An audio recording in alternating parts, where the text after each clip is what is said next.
Students, welcome back to my channel. आज इस video में क्लास 7th का साइंस का chapter number 13 motion and time हम कवर करेंगे। तो स्टार्ट करते हैं। In class 6 you learn about different types of motions. ठीक है, मोशंस तो हमने अलग अलग टाइप के पढ़े थे क्लास 6 में।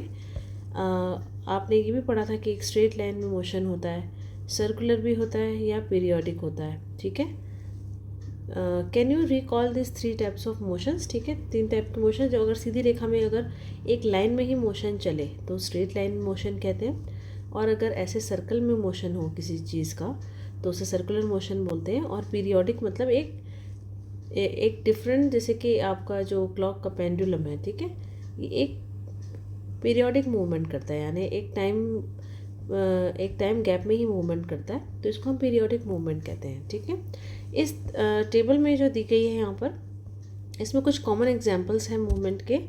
तो अब इन टाइप्स में से आपको आइडेंटिफाई करना है कि कौन सा मूवमेंट किस टाइप का है। जैसे सोल्जर से मार्च पास करते हैं तो ये स्ट्रेट लाइन में करते हैं। बुलक कार्ट एक स्ट्रेट रोड पर चलते हैं तो वो भी स्ट्रेट मोशन है।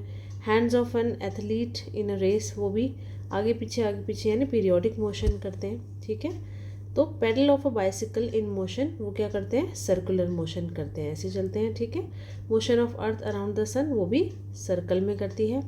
मोशन ऑफ अ स्विंग आगे पीछे करती है, वो भी पीरियोडिक मोशन है। और मोशन ऑफ अ पेंडुलम भी पीरियोडिक है। ठीक है, इस तरीके से हम समझ सकते हैं इस तरह के मोशंस को। अब है स्लो और फास्ट, यानी कि कुछ व्हीकल्स फास्ट चलते हैं दूसरों से, और यहाँ तक कि सेम व्हीकल्स होते हैं, उनमें से कुछ फास्ट होते हैं कुछ स्लो होते हैं कभी कभी। ठीक है, कभी कभी एक ही व्हीकल फास्ट चल रहा है, कभी स्लो चलता है। तो आपको 10 ऑब्जेक्ट्स की लिस्ट बनाने के लिए यहाँ बोला गया है जो कि एक स्ट्रेट लाइन पे ही चलते हैं, और group the motions of this objects as slow and fast. और उनके मोशंस जो आप अगर देखोगे तो उसको स्लो और फास्ट में आपको आइडेंटिफाई करना है और नोट डाउन करना है। आप ये चीज़ कैसे डिसाइड करते हो कि कोई चीज़ स्लो चल रही है या फास्ट चल रही है। तो कोई चीज़ किसी के लिए स्लो होती है तो किसी दूसरे के लिए वो फास्ट हो सकती है, और किसी के लिए कोई चीज़ फास्ट है तो हो सकता है वो उसकी फास्ट स्पीड नॉर्मल स्पीड हो तो वो उसको स्लो भी कह सकता है। तो अगर व्हीकल एक रोड पर चल रहे हैं एक ही डायरेक्शन में, तो हम इजीली बता सकते हैं कि वो दूसरों से फास्ट है कि नहीं, यानी कि हम रिलेटिवली ही बता सकते हैं, कंपैरिजन करके बता पाएंगे कि वो फास्ट है या नहीं। तो let's look at the motion of the vehicles moving on the road. आप अपनी रोड पर चलते हुए व्हीकल्स को ध्यान से देखिए, उनकी मोशंस को चेक कीजिए कि वो फास्ट चल रहे हैं कि स्लो चल रहे हैं। ठीक है, एक्टिविटी यहाँ पर 13.1 में क्या है, ये यहाँ पर ये शो किया गया है, position of some vehicles moving on a road in the same direction at some instant of time. किसी एक पर्टिकुलर टाइम पर नोट किया गया है कि रोड पर जो व्हीकल्स हैं वो किस तरीके से मूव कर रहे हैं, लेकिन एक ही डायरेक्शन में हमने उन्हें नोट किया है। जो जाते हुए व्हीकल्स हैं ऑपोजिट डायरेक्शन वालों को नोट नहीं किया है। ठीक है, अब 13.2 में देखिए, यहाँ पर कुछ आ रहे हैं, कुछ ये एक ही दिशा में शायद। एक मिनट देखते हैं इसमें क्या है। कुछ समय बाद देखिए उन्हीं व्हीकल्स को, तो ऑब्जर्वेशन आप में देखेंगे कि आप देखिए यहाँ पर किस तरीके से चल रही थी और यहाँ पर किस तरीके से चल रही है। तो कौन सी व्हीकल फास्टेस्ट चल रही है, यानी कि कौन सी आपको सबसे आगे नज़र आ रही है। यहाँ पर सबसे आगे ये है, इधर सबसे आगे आपको ये नज़र आ रही है। ठीक है, तो हम उनकी स्पीड को अंदाज़ा लगा सकते हैं कि जो सबसे आगे है वो फास्टेस्ट है।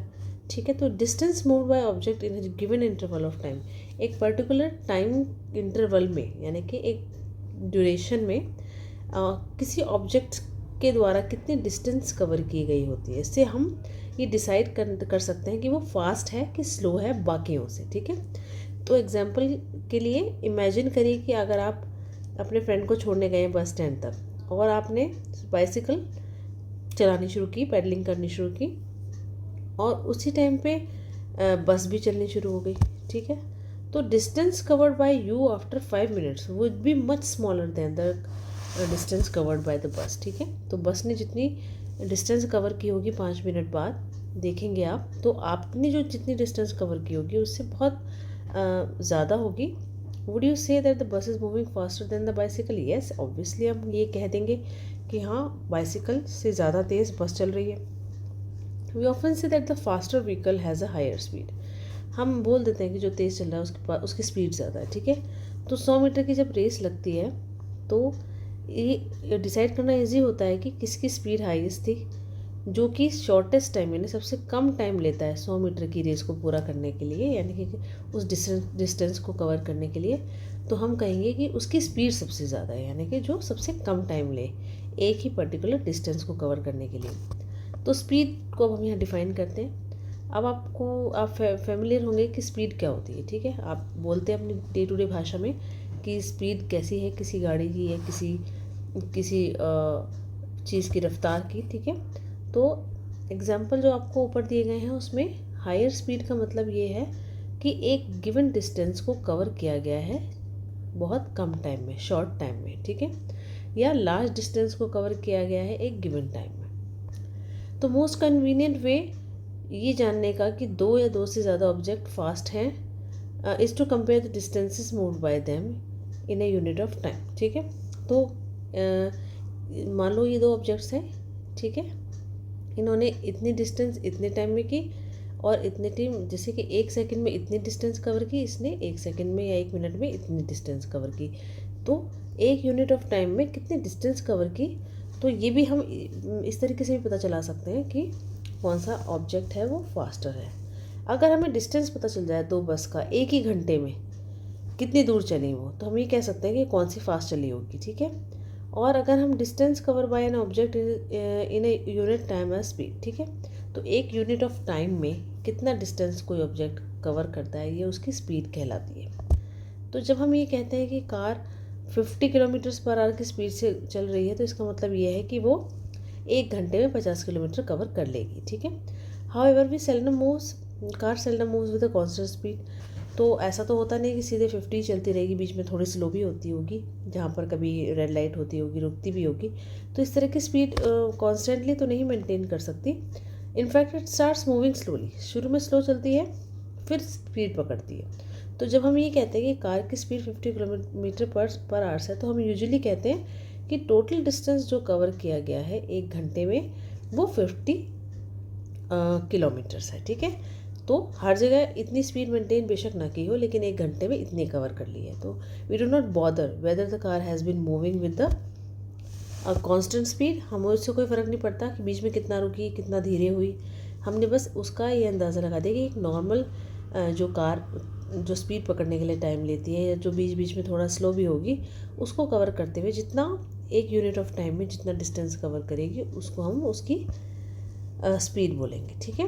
तो not during that hour the speed calculated here is actually the average speed of the car. तो यहाँ पर हमने स्पीड एग्जैक्ट नहीं बताई है, सिर्फ एवरेज स्पीड कैलकुलेट की है। तो इस बुक में हम टर्म स्पीड को एवरेज स्पीड के लिए ही यूज़ करेंगे, यानी एवरेज स्पीड का मतलब हम स्पीड बोलेंगे। तो हमारे लिए स्पीड का मतलब है टोटल डिस्टेंस कवर करना divided by the total time taken. तो this is the formula to calculate the speed.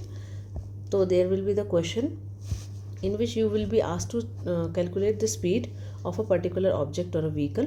तो आपको क्या करना होगा, ये फॉर्मूला यूज़ करके उसकी स्पीड निकालनी होगी, ठीक है। In everyday life we seldom find objects moving with a constant speed, ठीक है।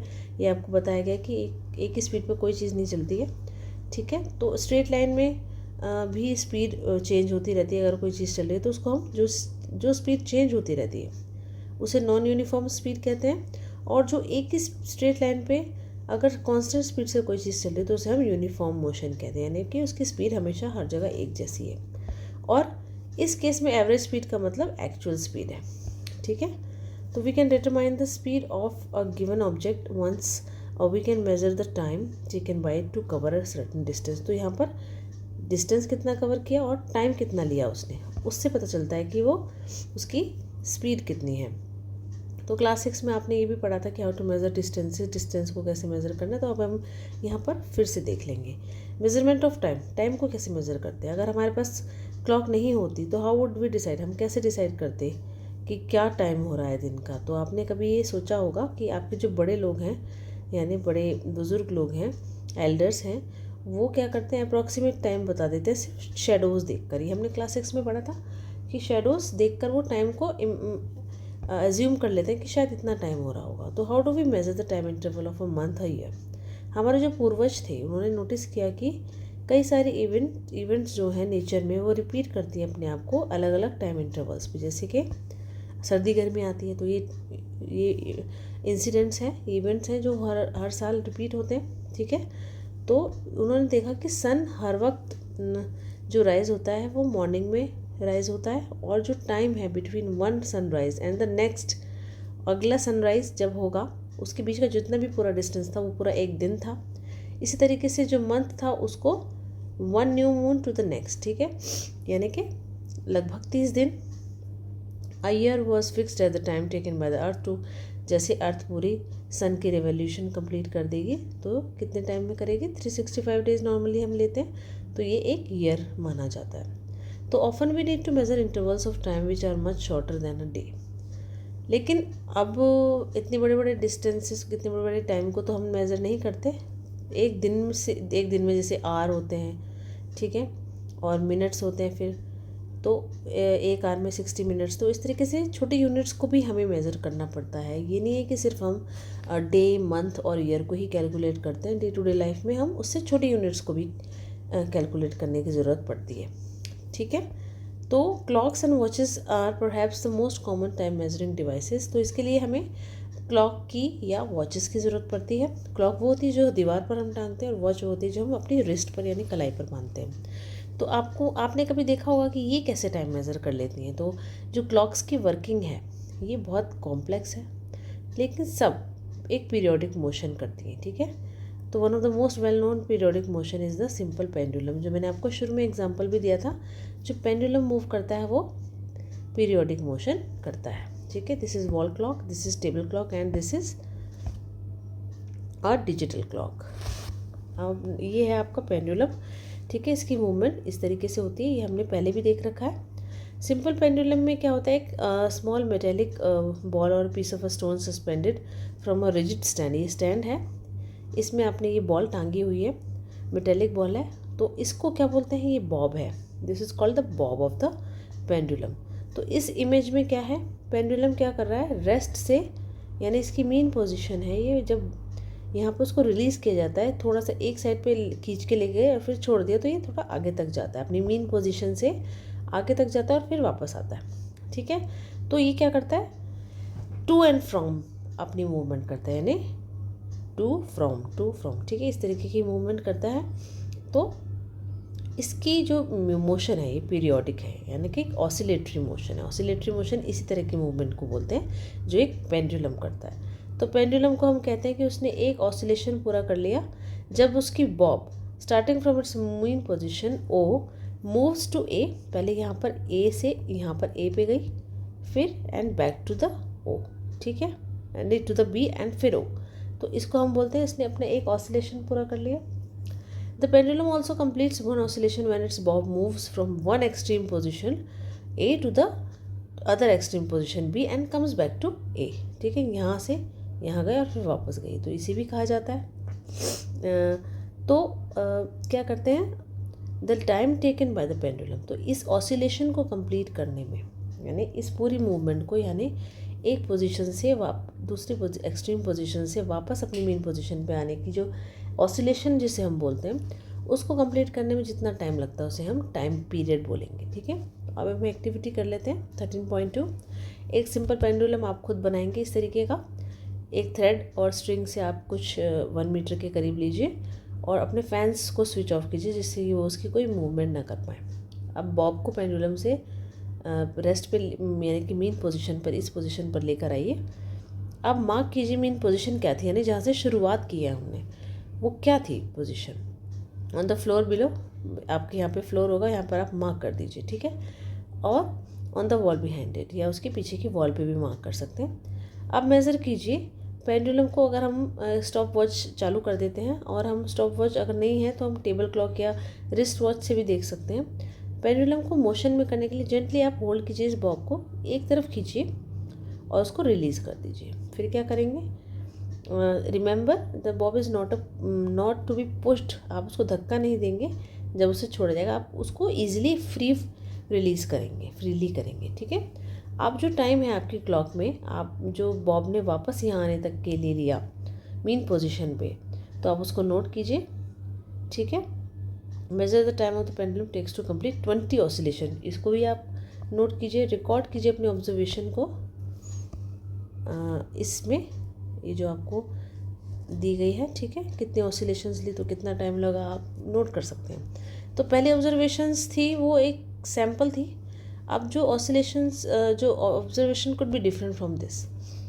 हो सकता है आपका पेंडुलम, आपने उसको ज़्यादा पुश करके आप छोड़ेंगे तो हो सकता है कम टाइम ले या ज़्यादा टाइम ले, ऐसा हो सकता है। आपकी डिफरेंट ऑब्जर्वेशंस हो सकती हैं। इस एक्टिविटी को कुछ कई बार कीजिए, रिकॉर्ड कीजिए। तो अब जैसे 20 ऑसिलेशंस है, एक ऑसिलेशन को रिकॉर्ड करना थोड़ा मुश्किल हो जाएगा क्योंकि बहुत कम टाइम पीरियड होगा जिससे आप शायद नोट ना कर पाएँ। तो हम क्या करते हैं, ज़्यादा ऑसिलेशन को तो काउंट कर सकते हैं इजीली, और उसको हम 20 से डिवाइड कर देंगे तो एक ऑसिलेशन का टाइम आ जाएगा, ठीक है। 20 ऑसिलेशन करने में जितना टाइम लगा उसको हम 20 से डिवाइड कर देंगे तो क्या होगा, एक ऑसिलेशन करने में जितना टाइम लगेगा वो हमें पता चल जाएगा। तो is the time period of your pendulum nearly the same in all the cases? तो ऐसा तो नहीं हो सकता क्योंकि हर एक में हमने अलग अलग प्रेशर लगाया होगा, पुल भी अलग प्रेशर से किया होगा, ठीक है। तो सब में अलग अलग ऑब्जर्वेशंस हो सकती हैं, स्लाइड चेंज हो सकता है इनिशियल डिस्प्लेसमेंट में, does not affect the time period of the pendulum, ठीक है। Nowadays most clocks and watches have an electric circuit with one or more cells, ठीक है। आपकी वॉचेस में मोस्टली जैसे हम क्लॉक लगाते हैं उसमें भी एक इलेक्ट्रिक सर्किट होता है। these clocks are called quartz clocks and time measured by quartz clocks is much more accurate। अच्छा, quartz clocks की बात हो रही है यहाँ पर। वो क्या करती है, उसमें कुछ इलेक्ट्रिक सर्किट होता है, उसमें सेल्स भी लगे होते हैं, तो वो ज़्यादा एक्यूरेट टाइम आपको शो करती है। तो by the clock available earlier, ठीक है। जो पहले की क्लॉक्स के बारे में हमने बात की उससे ज़्यादा एक्यूरेट टाइम शो करती है। Units of time and speed, तो टाइम और स्पीड की यूनिट्स के बारे में हम पढ़ेंगे। तो बेसिक यूनिट टाइम की होती है सेकेंड और इसका सिंबल होता है स्मॉल एस। तो larger units of time are minutes and hours, ठीक है। इनके साथ के MIN और स्मॉल h से शो करते हैं इन्हें। You already know how these units are related to one another, ठीक है, कि 60 सेकेंड्स मिलके 1 मिनट बनता है और 60 मिनट्स बनके 1 आवर बनता है। ये तो आपस में रिलेशन इनका है। What would be the basic unit of speed? Speed की यूनिट है डिस्टेंस अपॉन टाइम। तो डिस्टेंस को मीटर में और टाइम को सेकंड में, तो मीटर पर सेकंड क्या है, इसकी स्पीड की यूनिट है। Of course it could be express in other units such as, इनको और यूनिट्स में भी एक्सप्रेस किया जा सकता है। अगर हमारा मीटर पर मिनट भी बोला जा सकता है, किलोमीटर पर आवर भी बोला जा सकता है, लेकिन बेसिक यूनिट क्या है, वो है मीटर पर second. You must remember that the symbols of all units are written in singular, ठीक है। फॉर एग्जांपल जैसे किलोमीटर लिखा तो KM, नॉट KMS, इस तरीके से नहीं लिखना, सिंगुलर में ही लिखना है, यानी S नहीं लगाना। और 8 सेंटीमीटर्स नहीं लिखना, 8 सेंटीमीटर लिखना है। मुझे is wondering how many seconds there are in a day and how many hours, ये आप कैलकुलेट कर सकते हैं इजीली, जिस तरीके से मैंने आपको यूनिट बताई, ठीक है। अब आते हैं नेक्स्ट पेज पर। Different units of time are use depending on the need. तो हमें अगर बड़ी डिस्टेंस है तो हम किलोमीटर में नापेंगे, ठीक है।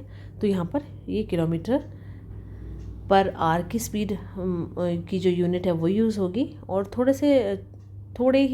छोटे डिस्टेंस के लिए मीटर पर मिनट या मीटर पर सेकेंड हम यूज़ कर सकते हैं। For example it is convenient to express your age in years. अगर आप अपनी एज को दिन में घंटों में तो नहीं बता सकते, आप ईयर्स में ज़्यादा इजीली कन्वीनियंटली बता पाएंगे। इसी तरीके से ये वाइज नहीं होगा कि अगर आप ईयर को in years in time taken by you to cover, अगर आपने घर से स्कूल जाने में कितना टाइम लिया उसे आप ईयर्स में तो नहीं बताएंगे, ठीक है। हाउ स्मॉल और large is the time interval of 1 second? तो 1 सेकेंड कितना होता है? The time taken in saying allowed 2001 is near by 1 second, ठीक है। Verified bye counting allowed from 2001, यानी जितना टाइम हमने ये चीज़ बोलने में लगाई वो 1 सेकेंड होता है, ठीक है। 2010, the pulse of a normal healthy adult at rest beats about 72 times in a minute and is about 12 times in 10 seconds. तो ये जो रेट है ये स्लाइटली हायर होती है चिल्ड्रन में, यानी कि एक नॉर्मल हेल्दी एडल्ट की जो हार्ट बीट होती है वो क्या होती है, 72 टाइम्स 1 मिनट के अंदर बीट करती है हार्ट बीट, और 12 टाइम्स इन 10 सेकेंड, ठीक है। लेकिन चिल्ड्रन में ये थोड़ी ज़्यादा होती है। Many time measuring devices were used in different parts of the world before the pendulum clocks became popular. तो sundials, water clocks and sand clocks, ये पहले के ज़माने में यूज़ होती थी। इस तरह के डिवाइसेस थे। डिफरेंट डिज़ाइन जो थे इन डिवाइसेस के वो डेवलप किए गए थे अलग अलग वर्ल्ड के अलग अलग पार्ट्स में। अब है measuring speed. Having learn how to measure time and distance you can calculate the speed of an object. ठीक है, आपको जो फॉर्मूला वहाँ पे बताया गया था उससे आप किसी भी ऑब्जेक्ट की स्पीड बता सकते हैं। Let's find the speed of a ball moving along the ground. Draw a straight line on the ground, और चॉक पाउडर से आप एक स्ट्रेट लाइन खींचिए और अपने फ्रेंड को 1 या 2 मीटर अवे दूर खड़ा कर दीजिए। अपने फ्रेंड को बोलिए जेंटली रोल करे एक बॉल उस ग्राउंड पर, उस along the ground in a direction of perpendicular to the line. ठीक है, उसके परपेंडिकुलर, जैसे कि लाइन ऐसे है तो इस तरीके से रोल करें। ठीक है, इस तरीके से रोल करें, यानी परपेंडिकुलर 90 डिग्री का एंगल बनना चाहिए। अब जो टाइम है इस मूवमेंट पर, बॉल क्रॉसेस द लाइन, इस लाइन को जब क्रॉस करती है, ठीक है, एंड ऑल्सो, और फिर वो रेस्ट पर जब आती है, आप उसको कैलकुलेट कीजिए। How much time does the ball take to come to the rest. ठीक है, तो कितना टाइम लिया उसने रेस्ट पर आने के लिए। आप मेज़र कीजिए distance between the point eight which the ball crosses, इस तरह की लाइन से इसमें कितना टाइम उसने लिया बिटवीन द पॉइंट, डिस्टेंस कितना कवर किया, ball crosses the line and the point where it comes to the rest. You can use a scale और a measuring tape. Let different groups repeat the same activity. Record the measurements, आप इस तरीके से activity को कई बार repeat भी कर सकते हैं और रिकॉर्ड कर सकते हैं अपने ऑब्जर्वेशन को, जिससे कि आप पता लगा सकें कि ये बॉल ने कितना डिस्टेंस कवर किया कितने टाइम में। You may now like to compare your speed of walking और cycling with that of your friends. ठीक है, अपने फ्रेंड्स के साथ अपनी स्पीड भी आप साइकिलिंग की स्पीड या वॉकिंग की स्पीड कंपेयर कर सकते हैं। तो आपको ये जानना पड़ेगा कि आपके स्कूल से घर का डिस्टेंस कितना है। ठीक है, पहले ये जानिए, और each one of you can then measure your time taken to cover the distance and calculate your speed. ठीक है, it may be interesting to know who amongst you is the fastest, तो जो सबसे फास्टेस्ट होगा आप ये पता लगा सकते हैं। तो speeds of different living organism, some living organism are given in table 13.4। ये है, इस टेबल में आप किलोमीटर पर आवर की स्पीड बताई गई है लिविंग ऑर्गेनिज्म की। तो आप कैलकुलेट इसको मीटर पर सेकंड में भी कर सकते हैं, कन्वर्ट कर सकते हैं इस फॉर्मूला से। ठीक है, rockets launching satellites into the earth orbit often attain speeds, उनकी कितनी स्पीड होती है 8 किलोमीटर पर सेकेंड। और दूसरी तरफ टॉर्टोइज क्या करता है 8 सेंटीमीटर ही चल पाता है 1 सेकेंड में। तो can you calculate how fast is the rocket compare to the, ठीक है, कितना ज़्यादा कंपेरिजन आप कर सकते हैं। Once you know the speed of an object, एक बार आपको किसी ऑब्जेक्ट की स्पीड पता चल जाती है तो आप डिस्टेंस एक गिवन टाइम में वो कितना कवर करेगा ये भी आप पता कर सकते हैं। तो all you have to do is to multiply the speed of, जैसे कि ये फॉर्मूला है, इससे आप डिस्टेंस कितना कवर किया, तो स्पीड अगर आपको मालूम है और टाइम अगर आपको मालूम है तो आप डिस्टेंस कैलकुलेट कर सकते हैं। तो you can also find the time an object would take to cover a distance while moving with a given speed. तो आप क्या कर सकते हैं, कितना टाइम लगा, टाइम को भी कैलकुलेट कर सकते हैं सेम फॉर्मूला का यूज़ करके। जैसे मैथमेटिक्स में आप इक्वेशन सॉल्व करते हैं, इसको इधर ले जाएंगे डिवीजन में, ठीक है, और इसको टाइम को इधर ही रहने देंगे, तो आप उससे भी इसी फॉर्मूले से आप टाइम भी निकाल सकते हैं अगर आपको बाकी दो चीज़ें पता हो तो यानी कि वो फॉर्मूला क्या होगा, टाइम टेकन क्या होगा, डिस्टेंस अपॉन स्पीड। ठीक है, तो एक ही फॉर्मूला से आपको तीनों फार्मूलाज मिल गए। तो you might have seen a meter fitted on top of scooter. ठीक है, आप देखते हो ना स्कूटर मोटरसाइकिल में एक ऊपर मीटर लगा होता है जिसमें आपको स्पीडोमीटर लगा होता है। ठीक है, तो इसी तरीके से meters can be seen on the dashboards of the cars, buses, सब में लगा होता है। तो इसमें क्या होता है, ये स्पीडोमीटर लगा होता है, यानी स्पीड बताते हैं कि गाड़ी की स्पीड कितनी चल रही है। इट रिकॉर्ड्स द स्पीड, ये किलोमीटर पर आवर में इस तरीके का देखिए स्पीडोमीटर लगा होता है ना, तो उसको स्पीड को बताती है किलोमीटर पर आवर में। There is also another meter that measures the distance move by the, और कितना डिस्टेंस कवर किया वो भी बताती है। तो इसको ओडोमीटर बोलते हैं, जो डिस्टेंस बताता है वो ओडोमीटर, जो स्पीड बताता है वो speedometer. While going for a school picnic, पहले decided to note the reading on the odometer of the bus. अब उसने ओडोमीटर में देखी रीडिंग हर 30 मिनट बाद अपनी जर्नी में, जब वो पिकनिक जा रही थी तो फिर उसने उन रीडिंग्स को यहाँ नोट किया। देखिए जब वो 8 AM पे चली तो ओडोमीटर की रीडिंग इतनी थी और 8:30 पे इतनी थी, यानी 20 किलोमीटर बढ़ गई। और 9 पे इतनी थी, 40 हो गई, 40 ठीक है। अब 9:30 पे इतनी हो गई। तो उसने सारी रिकॉर्डिंग्स की। तो अपने डिस्टेंस टाइम ग्राफ। अब डिस्टेंस टाइम ग्राफ क्या होता है? आपने देखा होगा न्यूज़पेपर मैगजीन्स में कुछ इन्फॉर्मेशन ग्राफ्स के रूप में आपको शो की गई होती है इस तरीके से। तो इसमें क्या है, इस ग्राफ में क्या होता है, इजीली आप समझ पाते हैं। सिर्फ देखने भर से आपको किसी भी ऑब्जेक्ट की कोई भी इन्फॉर्मेशन आप इजीली समझ सकते हो विदाउट रीडिंग देयर डेटा। क्या करेंगे आप, एक उससे कंक्लूजन निकाल सकते हैं जो भी जिस चीज़ के भी बारे में वो ग्राफ दिया गया है। तो इस टाइप के जो ग्राफ्स होते हैं वो बार ग्राफ होते हैं। देखिए इस तरह के बार्स बने होते हैं इसमें, ठीक है, इसे बार ग्राफ बोलते हैं। ये एक ग्राफिकल रिप्रेजेंटेशन है। और पाई चार्ट भी बना सकते हैं, जैसे ये पाई चार्ट है, ठीक है, इसको भी बना सकते हैं। और the graph shown in figure 13.10, ये क्या है, ये भी एक लाइन ग्राफ है। इसमें पॉइंट्स को पहले पॉइंट करके फिर उसको ज्वाइन करके एक लाइन बनाई गई है। तो इसको डिस्टेंस टाइम ग्राफ एक लाइन ग्राफ होता है। अब देखिए हम इसको ग्राफ को कैसे बनाते हैं। हम एक ग्राफ पेपर की शीट लीजिए, 2 लाइंस आपको बनानी है परपेंडिकुलर इस तरीके से, जैसे ये बनी हुई है, एक ऐसे एक ऐसे, ठीक है। तो अब आप क्या करेंगे, मार्क कीजिए हॉरिजॉन्टल लाइन पे XOX, ठीक है, XOX डैश, ये X डैश है, ये X है, ठीक है, इस तरीके से। और ये होगी YOY डैश, इस तरीके से आपको मार्क कर लेना है। अब आप क्या करेंगे, the 2 quantities between which the, अब आपको कौन सी क्वांटिटी के बीच में ग्राफ बनाना है। जैसे कि यहाँ वेट था, एज थी, कितने एज के बच्चे का कितना वेट है, ये आपने ग्राफ बनाया तो आपने 2 क्वांटिटी लिखी। इस तरीके से आप हर ग्राफ में 2 क्वांटिटीज़ लेंगे जिसका आपको ग्राफ शो करना है। तो पॉजिटिव वैल्यू x की साइड रहेंगी अलॉन्ग OX, पॉजिटिव वैल्यू इस साइड रहेंगी, नेगेटिव इस साइड, इसमें पॉजिटिव ऊपर की साइड और नेगेटिव नीचे की साइड, ठीक है। तो अब आप क्या करेंगे, पॉजिटिव वैल्यूज़ की क्वांटिटी लेंगे। We shall use only the shaded part of the graph. तो हम फिलहाल इतना ही पार्ट यूज़ करेंगे।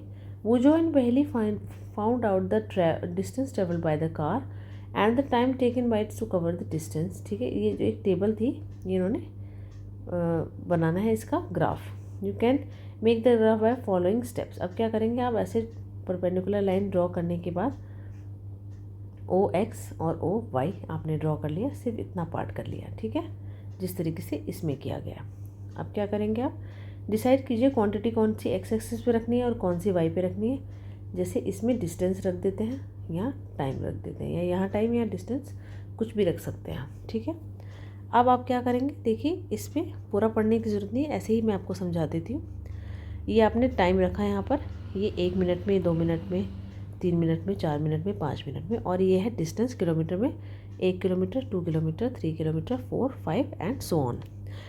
तो अब आपने देखा 1 मिनट में 1 किलोमीटर किया, तो जहाँ पर इसको भी स्ट्रेट लाइन में आगे बढ़ाएंगे, इसको भी स्ट्रेट लाइन में आगे बढ़ाएंगे, जहाँ ये दोनों लाइन्स आपस में टकराएंगी, ठीक है, जहाँ पर भी आपस में ये मिल जाएंगी वहाँ पर आप एक पॉइंट लगा देंगे। 2 मिनट में 2 किलोमीटर होगा तो यहाँ पॉइंट लगा देंगे। 3 में 3 होगा, हो सकता है ये वैल्यूज़ डिफरेंट हो, 3 में हो सकता है 2 हो, जहाँ पर भी ये मिलेगा वहाँ पर आपको एक पॉइंट लगाना है और फिर इन पॉइंट्स को आपस में ज्वाइन कर देना। तो एक आपको एक लाइन मिल जाएगी। तो इससे क्या होगा, ये आपको लाइन ग्राफ मिल जाएगा, ठीक है, जिस तरीके से यहाँ पर कंप्लीट आपको दिखाया गया। सिमिलरली यहाँ पर भी आपको दिखाया गया है कि 8 बजे ये रुकी हुई थी बस, ठीक है। अब A पॉइंट पर आई, यहाँ पर ये 10 किलोमीटर पे चली, कितने बजे, 8 और 8:30 के बीच में, इस तरीके से यहाँ पे चली। और 8:30 बजे ये 20 किलोमीटर चल गई थी, 9 बजे ये 40 किलोमीटर बढ़ गई थी। और ऐसी इस तरीके से वो जो टेबल थी ओडोमीटर वाली, उसको time graph, distance time graph आप बस का दिखाया गया, ठीक है। तो फिर उन सारे पॉइंट्स को जोड़कर आपने एक लाइन ज्वाइन करके बता दी। तो इस तरीके से हमारा डिस्टेंस टाइम ग्राफ और बस किसी भी तरीके का आप ग्राफ, लाइन ग्राफ बना सकते हैं, जिसमें आपको सारे पॉइंट्स को ज्वाइन करने के बाद एक लाइन मिल जाती है। वो इजीली आपको बता सकती है कि देखिए स्पीड बढ़ रही है, यानी कि स्पीड नहीं, सॉरी, डिस्टेंस बढ़ रहा है। वो डिस्टेंस का ग्राफ था तो इसमें डिस्टेंस बढ़ रहा है, और अगर स्पीड का ग्राफ होगा तो वो स्पीड बढ़ रही होगी, ठीक है। तो जब ये कंपेयर किया गया, ये सब चीज़ें कंपेयर कर सकते हैं आप, इजीली देख सकते हैं कि कौन सी स्पीड किसकी ज़्यादा है किसकी कम है, कितने टाइम से कितने टाइम पे वो ज़्यादा थी या कम थी। इस तरीके की आप किसी भी चीज़ को कंपैरिजन इजीली बिना डेटा को पढ़े अगर आप ग्राफ को देखते हैं तो आपको इजीली वो रिप्रेजेंट किया जा सकता है और इजीली समझा भी जा सकता है। तो इसलिए हम इनको ग्राफ्स को यूज़ करते हैं। ठीक है, तो इस चैप्टर में हमने यही पढ़ा कि मोशन और टाइम के बारे में कुछ बेसिक चीज़ें पढ़ी हैं अभी तो इस क्लास में, और ये बहुत इंपॉर्टेंट थी जो आपको सबको जानना बहुत ज़रूरी है। तो आप इन सब पॉइंट्स को जो यहाँ पर दिए गए हैं कीवर्ड्स जो आए हैं इन सबको रिवाइज कर सकते हैं और आपको फिर ये चैप्टर के ये क्वेश्चंस ट्राई कर सकते हैं। ठीक है, आपको कोई भी प्रॉब्लम अगर लगती है किसी भी क्वेश्चन में या कॉन्सेप्ट को समझने में तो आप मुझसे कमेंट बॉक्स में पूछ सकते हैं। अगर आपको मेरा वीडियो पसंद आया तो प्लीज़ लाइक कीजिए, शेयर कीजिए और सब्सक्राइब कीजिए मेरे चैनल को, और बेल आइकन को ज़रूर प्रेस कर दीजिए। और कोई भी प्रॉब्लम या कोई भी क्वेरी या कोई भी सजेशंस अगर आप देना चाहें तो कमेंट बॉक्स में दे सकते हैं। So thank you for now, bye bye.